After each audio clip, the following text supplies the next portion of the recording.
Set theory में आप लोगों सब लोगों ने सबसे पहले इसकी डेफिनेशन पढ़ी होगी। सेट थ्योरी की डेफिनेशन में सेट की डेफिनेशन आप लोगों ने सबसे पहले पढ़ी होगी। तो सेट क्या होता है? Set is nothing but collection of some elements या फिर ऑब्जेक्ट्स। अगर आप बहुत सारे ऑब्जेक्ट्स या एलिमेंट्स को एक जगह कलेक्ट करते हो तो उस कलेक्शन को हम सेट बोलते हैं। जनरली इसका रिप्रेजेंटेशन कैसे होता है? तो representation is by capital letters. हम किसी भी सेट को capital letters, capital English letter से ही डिनोट करते हैं।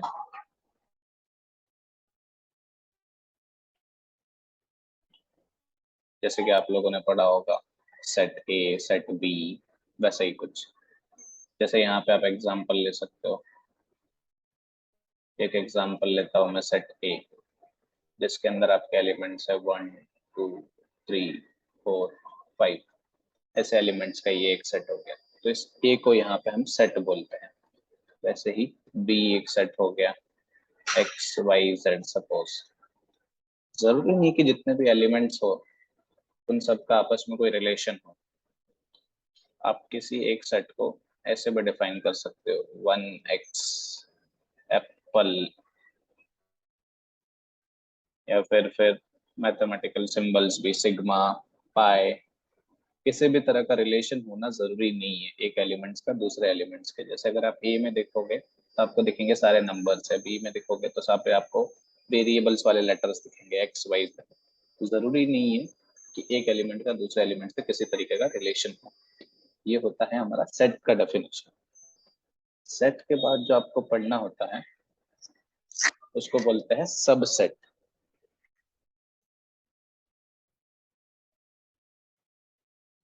तो सबसेट क्या होता है? सपोज करो आपको एक लाइन दी गई है, बी इज सबसेट ऑफ ए। तो इसका सिंपली मतलब ये होता है कि बी के अंदर जितने एलिमेंट्स होंगे तो सारे के सारे एलिमेंट्स ए में भी होंगे। जैसे कि सपोज बी एक सेट है 1 2 3। तो ए मुझे एक ऐसा सेट लेना पड़ेगा जिसके अंदर एटलीस्ट ये तीन एलिमेंट्स तो हो ही। 1 2 3 हो गया, 4 हो गया, 5 हो गया। तो यहाँ इस केस में हम क्या बोलेंगे कि B is subset of A. Simply ये मतलब है कि all elements of B should be in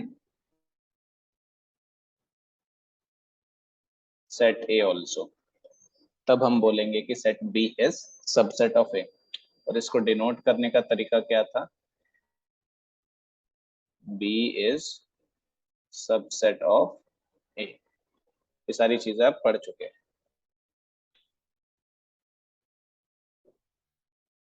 next, subset को लिखने का तरीका आप लोगों ने देख लिया, B is subset of A, ये होता है तरीका। अब सबसेट से रिलेटेड कुछ चीजें होती है जो हमें नोट डाउन करनी पड़ती है या फिर बहुत इंपॉर्टेंट होती है। जैसे कि एक डेफिनेशन आती है सबसेट के बाद ही, जिसको हम बोलते हैं नल सेट। नल सेट का मतलब एक ऐसा सेट जिसके अंदर कोई भी एलिमेंट्स नहीं होता, कंटेन नो एलिमेंट्स। एक एम्प्टी सेट होता है। एम्प्टी सेट और नल सेट सेम है, नल सेट का ही अलग नाम है एम्प्टी सेट।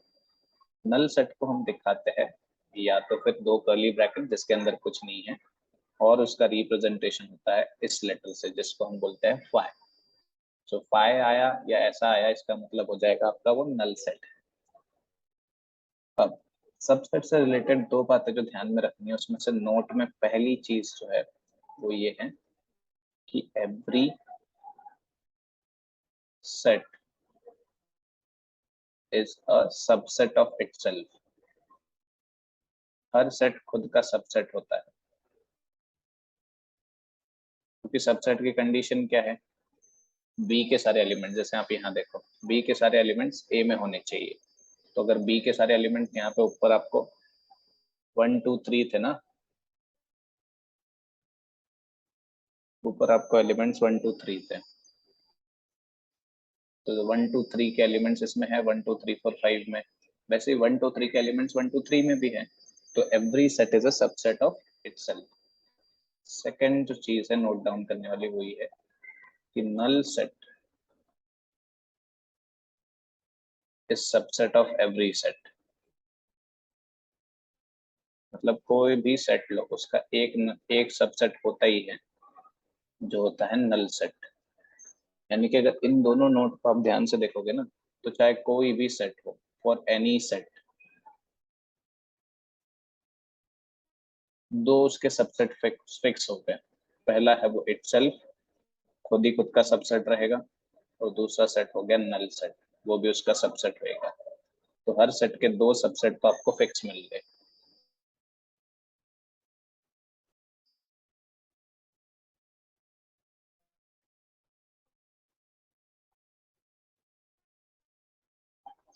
नेक्स्ट, अब इसके बाद जो चीज आती है उसको हम बोलते हैं यूनिवर्सल सेट। क्या होता है?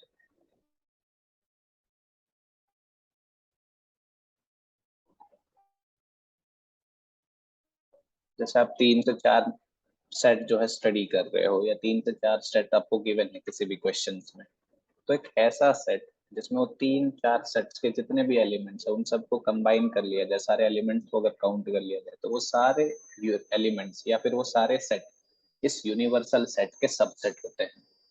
तो इसका डेफिनेशन होता है a set which contain, which contain का मतलब उसके दूसरे जो सेट होंगे वो इसके सबसेट होंगे।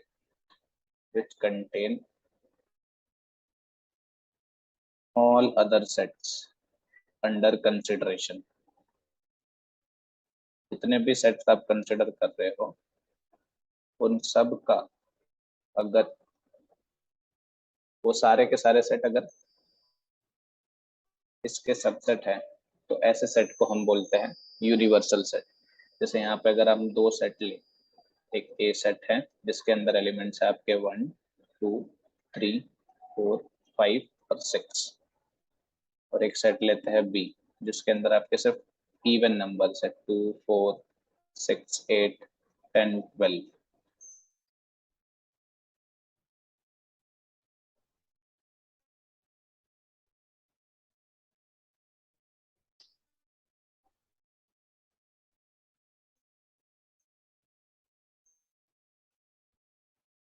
तो अब एक ऐसा सेट जिसके अंदर इन दोनों के ही एलिमेंट्स हो,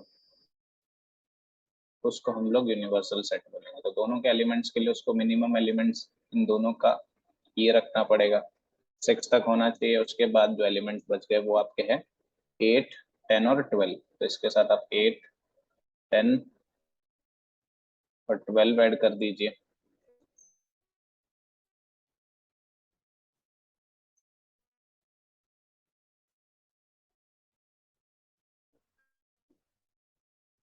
तो ये हो जाएगा आपका इन दोनों सेट्स के लिए, अगर इन दोनों सेट्स के लिए कंसिडर किया जाए, तो ये ए और बी का क्या हो जाएगा, एक यूनिवर्सल सेट। इसीलिए यूनिवर्सल सेट डिपेंड कर रहा है कि आप कौन से सेट्स को कंसिडर कर रहे हो। इन दोनों के लिए ये भी यूनिवर्सल सेट का काम करेगा।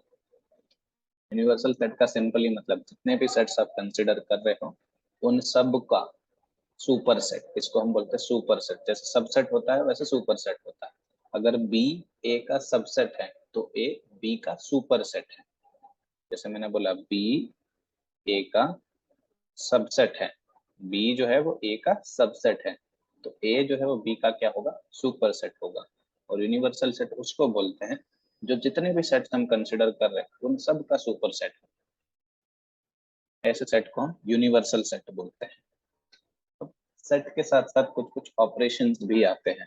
वो ऑपरेशंस हमारे क्या क्या होते हैं वो अगर हम पढ़े, तो उसमें सबसे पहला ऑपरेशन जो आप लोगों ने सुना होगा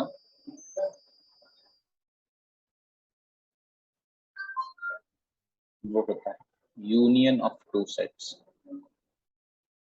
यूनियन क्या होता है दो सेट्स का?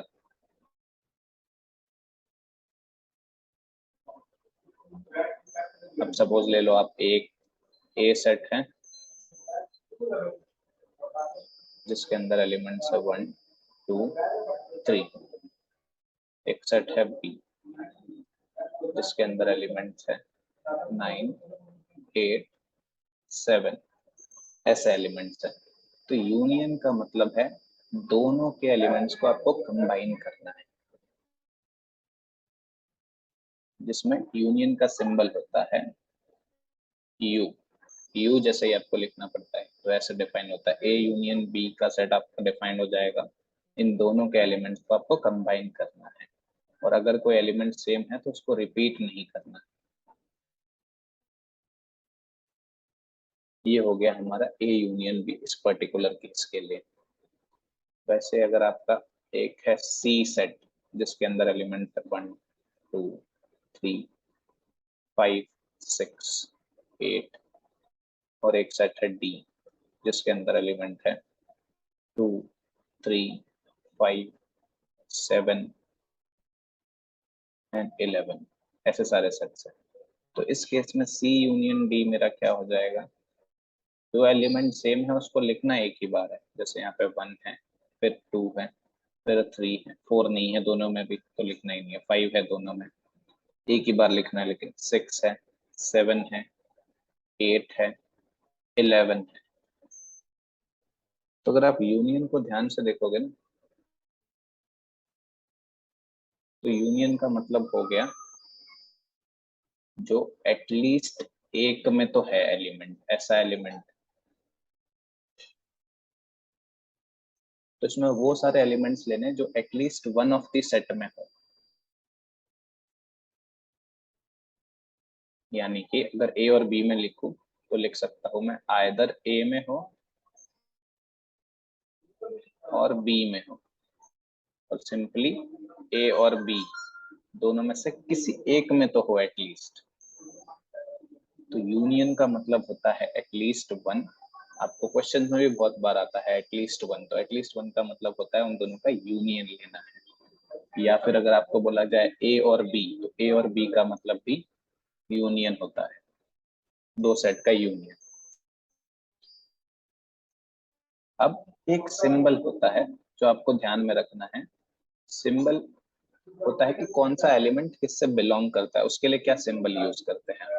जैसे कि यहाँ पे अगर आप ए सेट देखोगे तो इसके अंदर 3 एलिमेंट्स है 1, 2, 3। तो लिखने का कैसे रहता है, 1 बिलोंग्स टू ए। इसका मतलब क्या होता है, इसका मतलब होता है 1 इज एन एलिमेंट ऑफ ए। मतलब ए का एक एलिमेंट 1 भी है। वैसे अगर कोई एलिमेंट ए में नहीं है तो उसको लिखने का तरीका होता है जैसे 9, 9 does not belongs to A, तो ऐसे लिखते हैं 9 is not an element of A. इसका मतलब ये हो जाएगा।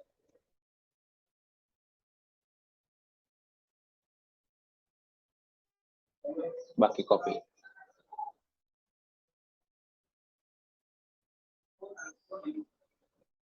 तो यूनियन से रिलेटेड आप लोगों ने फर्स्ट चीज तो ये पढ़ी कि यूनियन होता क्या है। हर एक सेट के ऑपरेशंस को हम वेन डायग्राम से भी समझ सकते हैं। वेन डायग्राम का मतलब ये कि इन सारे ऑपरेशंस को हम किसी डायग्राम के फॉर्म में कैसे लिख सकते हैं, और सेट के केस में इन डायग्राम को वेन डायग्राम्स बोला जाता है। जैसे कि फर्स्ट केस में हमारा ए था 1, 2, 3 एंड बी था 9, 8, 7। तो इन दोनों सेट्स को मैं लिख सकता हूँ। सबसे पहले ये जो एक बड़ा सेट है ये होता है मेरा एक यूनिवर्सल सेट, और इसके अंदर ये दोनों सेट लिख रहा हो मतलब ये हमारे सेट्स अंडर कंसिडरेशन है।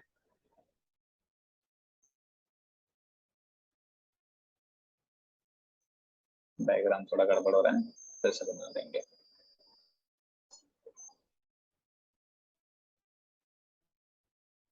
तो ये सपोज मेरा यूनिवर्सल सेट है, ये मेरा सेट हो जाएगा ए, ये मेरा बी हो जाएगा। ए के अंदर आपके एलिमेंट्स है 1, 2, 3। से बी के अंदर एलिमेंट्स है 9, 8, 7। और ये मेरा कोई तो भी यूनिवर्सल सेट रहेगा। यूनिवर्सल सेट का मतलब है ये दोनों इस सेट के सबसेट होंगे। जैसे इसको ले लो, numbers, natural numbers up to 10, 10 तक ले लिया तो 1, 2, 3 इसमें आ गए, 9, 8, 7 इसमें आ गए। बचे जो एलिमेंट्स रहेंगे वो यहाँ सब रहेंगे, उनको यहाँ पे दिखा सकते हैं। ये मतलब होता है वेन डायग्राम। वैसे हमारा दूसरा जो एग्जाम्पल था, this is example number 1। Second जो एग्जाम्पल था जिसमें सी हमने लिया था 1 2 3 5 6 7 और डी हमने लिया था 2 3 5 7 एंड 11। इस केस के लिए वेन डायग्राम कैसा दिखेगा, इसमें कुछ एलिमेंट्स कॉमन भी हैं। अगर ऊपर वाला डायग्राम आप देखोगे तो उन दोनों सेट में कुछ कॉमन नहीं है, तो इस केस में ये ऐसा दिखना चाहिए। एक सेट हो जाएगा सी और ये हो जाएगा मेरा सेट टी। सी के अंदर एलिमेंट है 1 2 3 4 1 2 3 5 6 7 और डी के अंदर है 2 3 5 7 11। तो इसमें कॉमन क्या क्या है, 2 है, 3 है, 5 है और 7 है। यहाँ पे भी 2 है, 3 है, 5 है, 7 है। ये सारे एलिमेंट्स कॉमन है, तो कॉमन है ना, तो यहाँ इस पोर्शन में ये सारे नंबर्स आएंगे, यानी कि इस पोर्शन में आपके नंबर रहेंगे 2 3 5 7। ये अपना कॉमन पोर्शन है। और बचे हुए एलिमेंट्स जो दोनों के हैं वो इसमें रहेंगे। जैसे इसमें आ जाएगा आपका 1 आ जाएगा, 6 आ जाएगा, इसमें 11 आ जाएगा। तो ऐसे वेन डायग्राम से भी आप रिप्रेजेंट कर सकते हो। अब यूनियन अगर आप लोगों ने समझ लिया है तो उसके बाद जो ऑपरेशन आता है वो हमारा होता है intersection of two sets.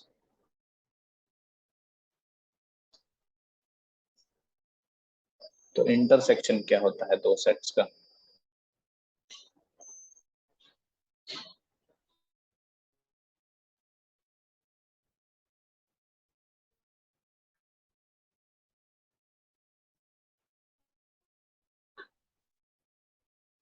Intersection का सिंपल मतलब होता है कॉमन। जैसे अभी आप लोगों ने सी और डी में कुछ कॉमन पोर्शन देखा था, या फिर इसी के लिए एक दूसरा वर्ड जो यूज किया जाता है क्वेश्चन में वो है साइमल्टेनियस, जिसमें कि मतलब ये है कि ये उस पोर्शन की बात करेगा जिसमें दो या दो से ज्यादा इवेंट्स एक साथ हो रहे हो। या फिर इसी के लिए एक और वर्ड यूज किया जाता है विच इज बोथ। अगर दो इवेंट्स है तो बोथ टुगेदर, एक साथ अकर हो रहे हैं। अगर दो से ज्यादा है तो उसके लिए उस हिसाब से वर्ड्स हो जाएंगे। तो अगर आप दो सेट देखो, वही सेम एग्जांपल हम लेते हैं ए और बी के फॉर्म में, 2 3 5 6 7। ये मेरा सेट था ए, ये मेरा सेट था बी। बी में थे हमारे एलिमेंट्स 2 3 5, इसमें 1 भी था, 5 7 एंड 11। तो अब इसमें कॉमन कौन कौन से एलिमेंट्स है, तो कॉमन यानी कि 2 वाला कॉमन है, 3 वाला कॉमन है, 5 वाला कॉमन है, 7 कॉमन है। तो ए और इंटरसेक्शन का सिंबल सिंबल होता है उल्टा यू, ऐसे। बी, इसमें आपके एलिमेंट आएंगे जो दोनों में है, यानी कि 2 3 5 और 7। ये आ गए आपके ए इंटरसेक्शन बी के एलिमेंट्स।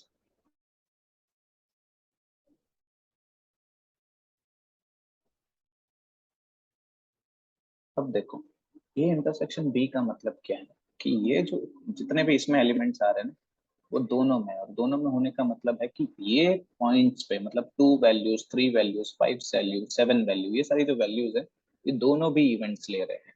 यानी कि दोनों भी सेट जो है वो एक साथ उस पॉइंट के लिए अकर हो रहे हैं। अगर आप इसका वेन डायग्राम देखोगे,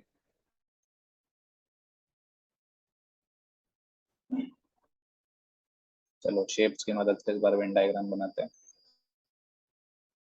थोड़ा प्रोफेशनल बनेगा।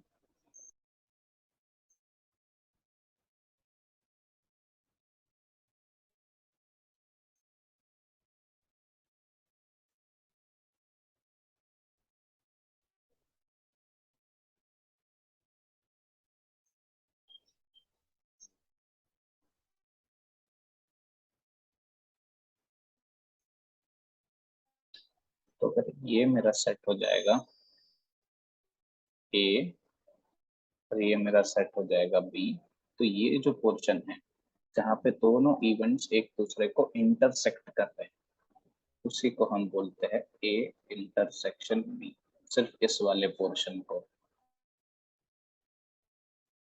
इस पोर्शन को पर्टिकुलरली हम बोलेंगे ए इंटरसेक्शन बी।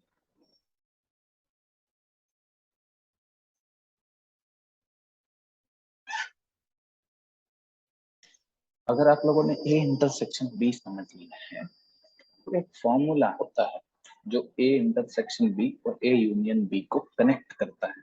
वो फॉर्मूला क्या था? आप लोगों ने देखा होगा ए यूनियन बी जो होता है वो ए के साथ बी के एलिमेंट्स को अगर हम ऐड कर दे फिर उसमें से ए इंटरसेक्शन बी के एलिमेंट्स को सब्ट्रैक्ट कर दे तो हमें मिलता है ए यूनियन बी। क्यों होता है ऐसा? तो ऐसा इसलिए होता है कि अगर आप पेन डायग्राम में भी देखोगे ना तो यहाँ पे देखो आपके ए के एलिमेंट्स है, यहाँ पे बी के एलिमेंट्स है। अगर हम दोनों को ऐड करेंगे तो जो बीच वाला पोर्शन है वो 2 बार ऐड हो जाएगा, यानी कि इसमें रिपीटिंग हो जाएगी वैल्यूज। बट हमने बोला था कि ए यूनियन बी का मतलब ऐसा होता है जिसमें वैल्यूज रिपीट नहीं होनी चाहिए। तो हम क्या करेंगे, इस बीच वाले पोर्शन को जिसकी वैल्यू क्या होती है ए इंटरसेक्शन बी, इसको एक बार सब्ट्रैक्ट कर देते हैं जिसकी वजह से हमारा इक्वेशन बैलेंस आ। चलिए नेक्स्ट जो चीज आती है इंटरसेक्शन के बाद वो हमारी होती है सेट डिफरेंस। दो सेट का डिफरेंस हम कैसे निकाल सकते हैं?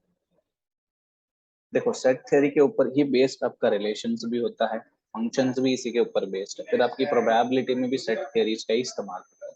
तो ये बहुत इंपॉर्टेंट फैक्टर हो जाता है किसी भी कॉम्पिटेटिव एग्जाम्स के लिए। एनडीए के लिए तो खास तौर पर इसका वेटेज देखा जाए तो काफी ज्यादा है। तो सेट डिफरेंस क्या होता है? सेट डिफरेंस का मतलब इसको डिनोट कैसे करते हैं? सबसे पहले अगर सेट ए है एक और उसमें से मुझे बी को सब्ट्रैक्ट करना है तो ऐसे लिखते हैं सेट ए माइनस बी। इसका मतलब क्या होता है? तो इसका मतलब होता है elements that are in A but not in B.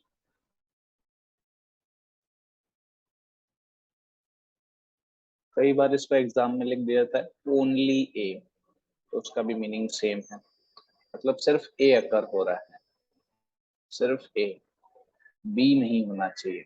उसका मतलब होता है ए माइनस बी।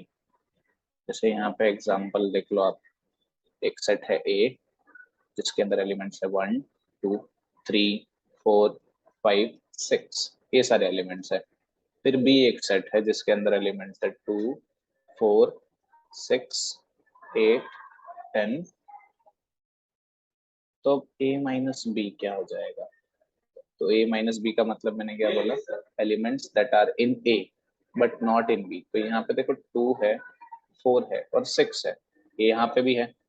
मुझे ऐसे एलिमेंट चाहिए जो सिर्फ ए में हो बट बी में नहीं है। तो सिंपली आपको क्या करना है, जो भी कॉमन एलिमेंट्स है ना उनको माइनस कर देना। 2 है 4 है 6 है, यहाँ पे भी है 2 है 4 है 6, यहाँ पे भी है। तो इनको आपको माइनस करना है, तो बचे कौन से एलिमेंट्स? 1 बचा, 3 बचा और 5 बचा, ये 3 एलिमेंट्स बचे। तो इसको हम बोलते हैं सेट डिफरेंस फाइंड आउट करना। क्लियर?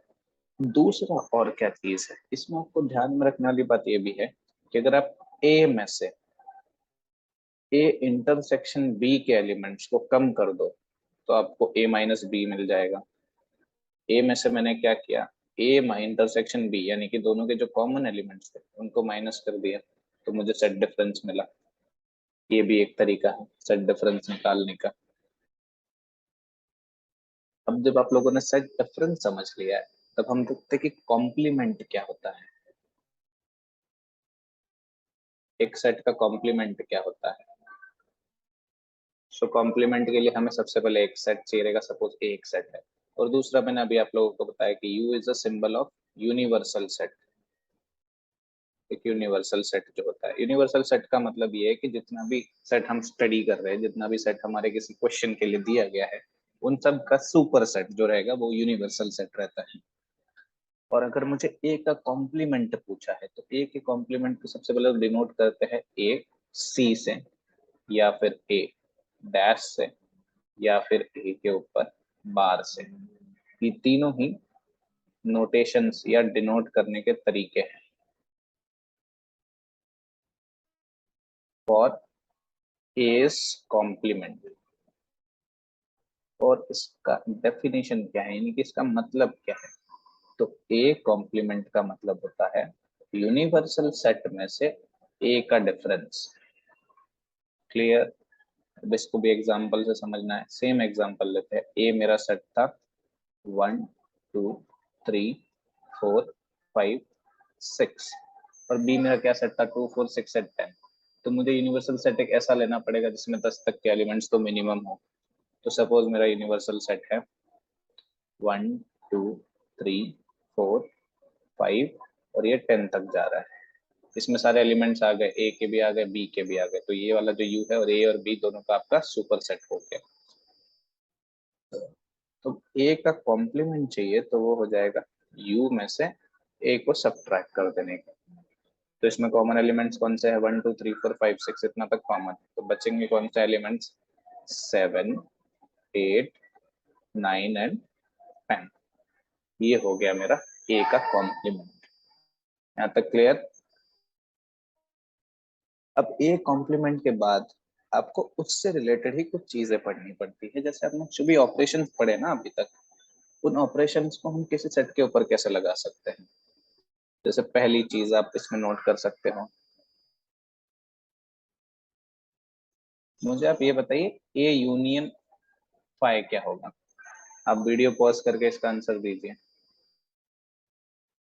अगर ए लेना है और फाई का मतलब क्या था? Null set. नल सेट के साथ अगर किसी सेट का यूनियन लेना है तो क्या होगा? सेट ए इटसेल्फ। फिर वैसे ही अगर नल सेट के साथ किसी का इंटरसेक्शन लेना है तो मुझे बताओ, नल सेट या एम्प्टी सेट में कॉमन क्या होगा किसी भी सेट के साथ? क्योंकि नल सेट में तो कोई भी एलिमेंट्स नहीं होते, तो कुछ भी कॉमन नहीं होगा। यानी कि इन दोनों का इंटरसेक्शन भी क्या आएगा? एक नल सेट। ये दोनों बहुत ही इंपॉर्टेंट आपके रिजल्ट्स हैं, काफी यूज होता है स्पेशली एनडीए के एग्जाम में। फिर हमें पढ़ना है कार्डिनलिटी क्या होती है। आप लोगों ने पढ़ा तो होगा ही, ये शब्द शायद पहली बार सुन रहे होंगे बहुत लोग। कार्डिनलिटी का मतलब होता है number of elements in any set.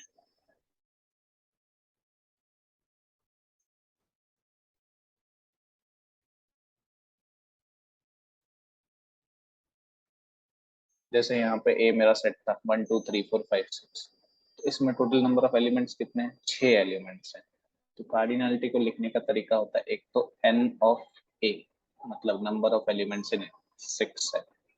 दूसरा तरीका होता है मॉड ए, भी आप लोगों ने लिखा रहेगा काफी बार। तो ये दोनों भी रिप्रेजेंटेशन है कार्डिनलिटी लिखने के। इसका भी मतलब वही है, नंबर ऑफ एलिमेंट्स इन ए। और एक ये तरीका है लिखने का, इसको हम कार्डिनलिटी बोले। तो अभी तक हमने जितने भी ऑपरेशंस पढ़े उस हिसाब से कार्डिनलिटी के कुछ रिलेशंस बनते हैं। वो रिलेशंस आपको काफी यूजफुल होते हैं। पहला जो रिलेशन है उसमें का, वो आपका ए यूनियन बी का ही है। Number of elements in A union B, मैंने वेन डायग्राम से भी वो चीज समझाया, is equals to number of elements in A plus number of elements in B plus minus number of elements in A intersection B.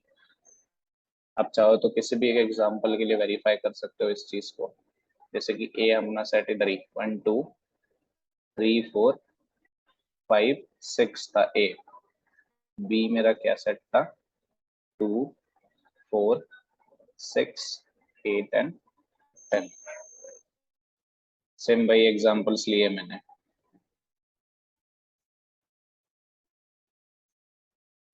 तो अगर ए ये है, बी ये, तो ए यूनियन बी क्या हो जाएगा?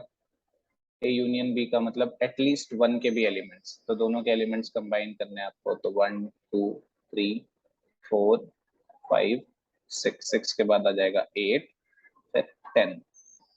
तो इसकी कार्डिनलिटी क्या हो गई? ए यूनियन बी की, इसकी कार्डिनलिटी हो गई 6 और 2, 8 एलिमेंट्स है इसके अंदर। फिर वैसे ही ए की कार्डिनलिटी कितनी हो जाएगी? 6 है इसके अंदर एलिमेंट्स। बी की कार्डिनलिटी हो जाएगी 5, 5 एलिमेंट्स है उसमें।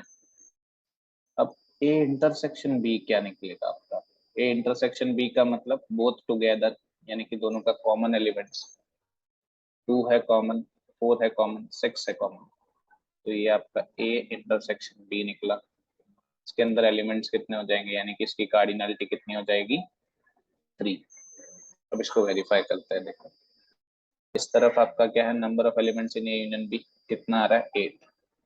Cardinality of A plus cardinality of B minus cardinality of A intersection B, देखते कितना आ रहा है, कितना आ जाएगा, 6 है ये कितना है मेरा 5, और ये 3 है। 6 + 5 11 -3 कितना आ गया, 8।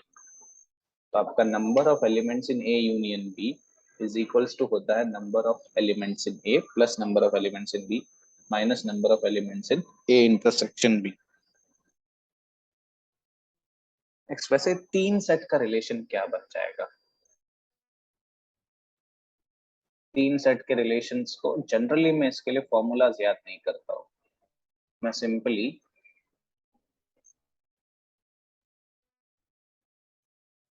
वेन डायग्राम्स बना देता हूँ और वेन डायग्राम से समझने की कोशिश करता हूँ कि क्या बन सकता है मेरा फॉर्मूला। तो यहाँ पे मैं 3 फिगर्स ड्रॉ करता हूँ, ध्यान से देखिए आप लोग।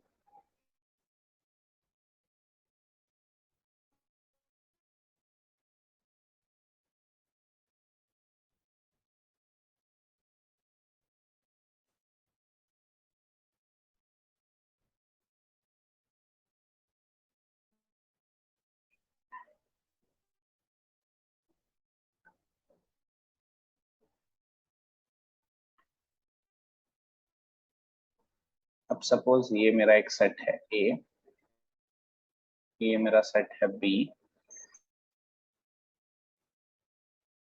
और ये मेरा सेट है सी। तब इसमें ये वाला पोर्शन क्या हो जाएगा, ये देखो ए और बी का कॉमन पोर्शन है, तो ये सिंपली आपका क्या हो जाएगा portion, A intersection B, correct.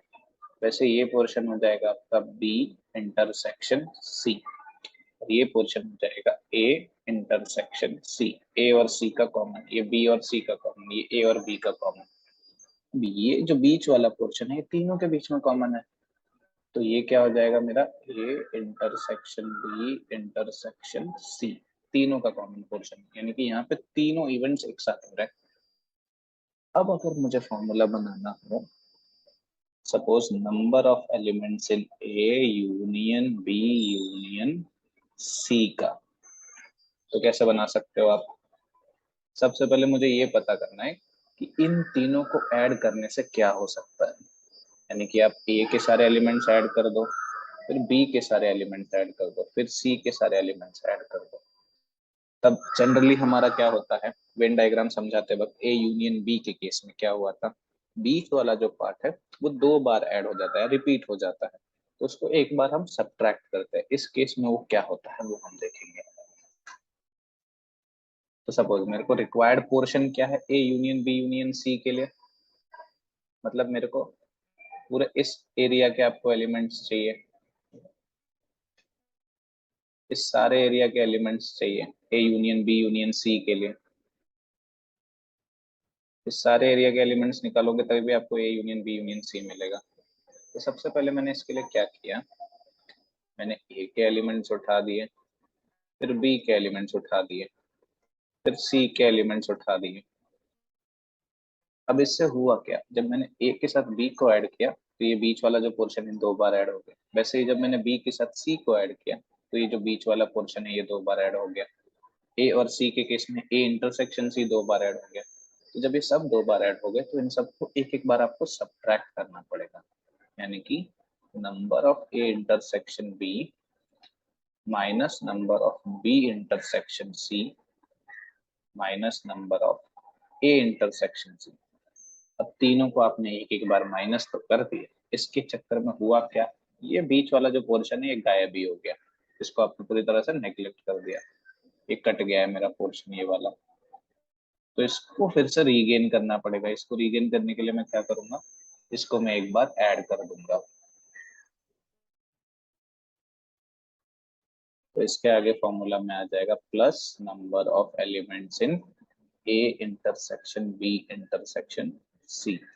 ये रिलेशन बन जाएगा मेरा 3 सेट्स के लिए। जनरली आपको 3 सेट से ही रिलेशन क्वेश्चंस पूछे जाते हैं अगर आपको सिंपली नंबर ऑफ एलिमेंट्स के ऊपर क्वेश्चन पूछे जा रहे हैं तो। देखो सेट थ्योरी में यही चीजें इंपॉर्टेंट है, इसी के ऊपर आपको प्रोबेबिलिटी के रिलेशंस बनते हैं। जब तक यही क्लियर नहीं होगा आप प्रोबेबिलिटी के रिलेशंस नहीं बना पाओगे।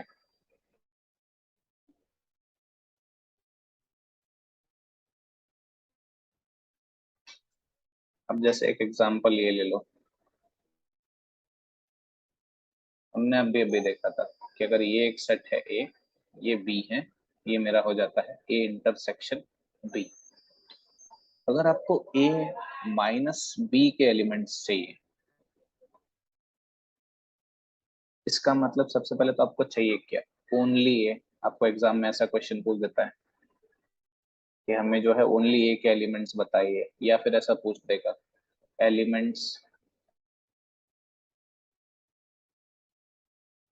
That are in A but not in B.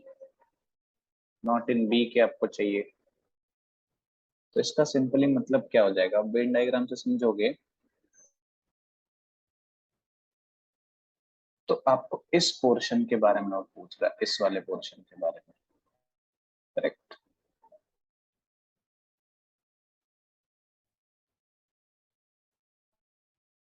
यानी कि आपको ये वाला पोर्शन नहीं चाहिए। तो अगर मेरे पास ए माइनस बी के एलिमेंट्स का नंबर फाइंड आउट करना है और उसके लिए मुझे ए और ए इंटरसेक्शन बी के एलिमेंट्स दिए, तो सिंपली आपको क्या करना है, ए के एलिमेंट्स में से, ए के एलिमेंट्स मतलब ये भी ऐड हो जाएंगे ना, ये वाला ग्रीन वाला पोर्शन भी ऐड हो जाएगा। बट मुझे ग्रीन वाला पोर्शन नहीं चाहिए क्योंकि क्वेश्चन क्या बोलता है, सिर्फ ओनली ए चाहिए। तो ग्रीन वाले पोर्शन को हटाना पड़ेगा, तो आपको माइनस क्या करना पड़ेगा, number of elements in A intersection B. ये ऐसा फॉर्मूला बन गया।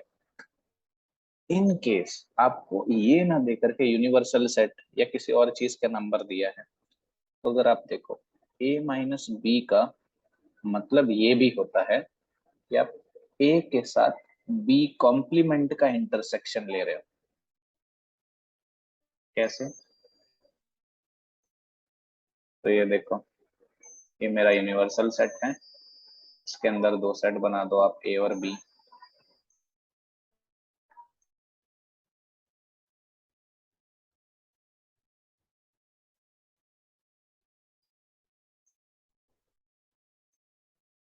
अब ये रेड वाला जो है ये मेरा ए है, और ये ब्लू वाला मेरा सपोज बी, जो भी कलर है, ये वाला पोर्शन हो जाएगा मेरा ए इंटरसेक्शन बी। करेक्ट। अब इसमें चाहिए मुझे ये वाला पोर्शन ओनली ए के लिए, ये वाला पोर्शन नहीं चाहिए। तो ये अगर मेरा बी है तो मेरा बी कॉम्प्लीमेंट क्या हो जाएगा, बी कॉम्प्लीमेंट का मतलब बी के अलावा सारे एलिमेंट्स, यानी कि ये पूरे बी के एलिमेंट्स नहीं ऐड करने आपको, ये सारे एलिमेंट्स। करेक्ट। अब अगर मैं ए के साथ इस पूरे पोर्शन का इंटरसेक्शन लेता हूँ, इंटरसेक्शन का मतलब क्या हो जाएगा, कॉमन पोर्शन। अगर ए के साथ इस येलो पोर्शन का इंटरसेक्शन लेता हूँ, कॉमन पोर्शन, तो कॉमन पोर्शन मुझे कितना मिलेगा, सिर्फ यही पार्ट मिलेगा ना जो ग्रीन वाला है, क्योंकि इंटरसेक्शन मतलब कॉमन।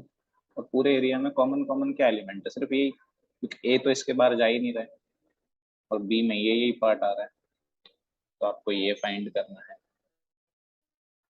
तो आप इसके जरिए भी number of elements of A union B निकाल सकते हैं।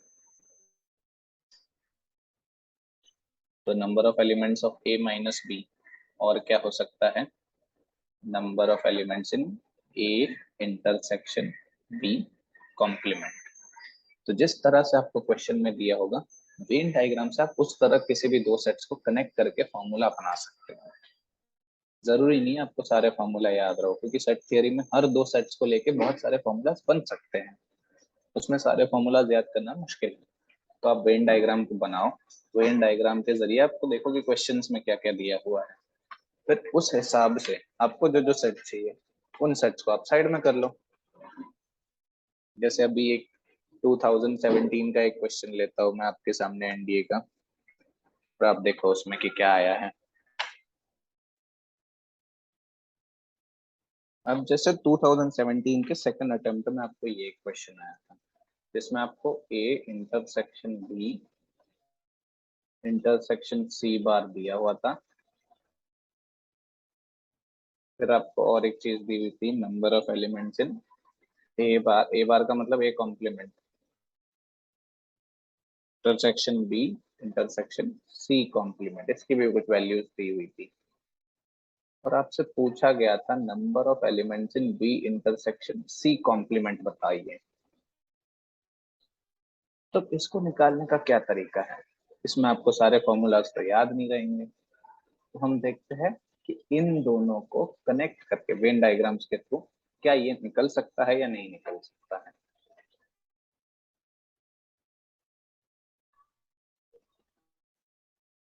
तो यहाँ पे देखो तीनों सेट को कंसिडर करेंगे हम।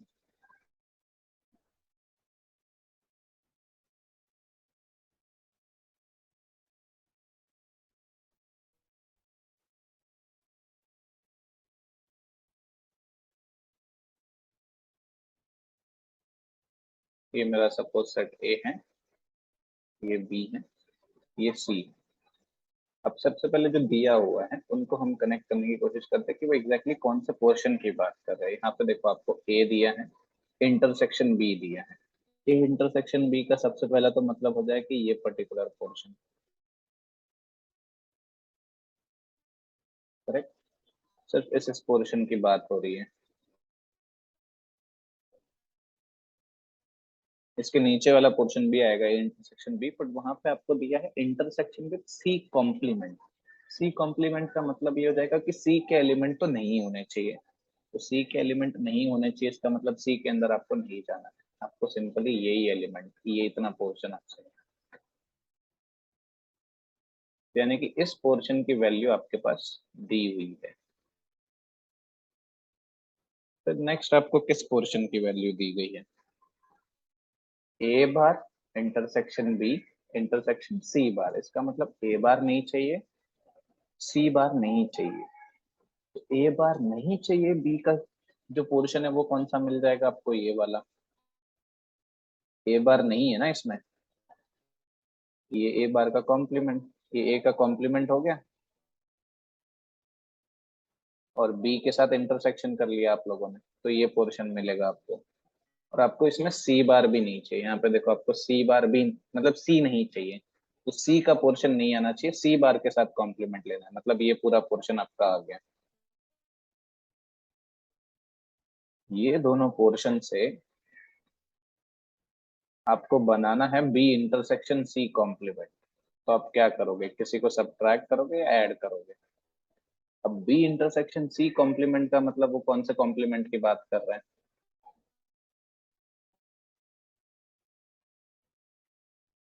B intersection with C complement, यानी कि वो बात कर रहा है बी और सी नहीं होना चाहिए। इसका मतलब ये पोर्शन बी होना चाहिए, सी नहीं होना चाहिए। सी नहीं होना चाहिए मतलब सी का कॉम्प्लीमेंट होना चाहिए। ये देखो इस पूरे पोर्शन में नहीं है ना, सी नहीं है, सी का कॉम्प्लीमेंट है। जहां सी नहीं है वहां सी का कॉम्प्लीमेंट होगा। तो इसका मतलब ये है कि अगर आप इन दोनों को ऐड कर दो तो आपको रिक्वायर्ड पोर्शन मिल जाएगा जो पूछा है। तो इस तरीके से आप फॉर्मूला बना सकते हो वेन डायग्राम की सिर्फ हेल्प से। अब नेक्स्ट देखते हैं हमारे पास सेट थ्योरी में और क्या क्या है पढ़ने के, वो अगली क्लास में। आज की क्लास में इतना ही।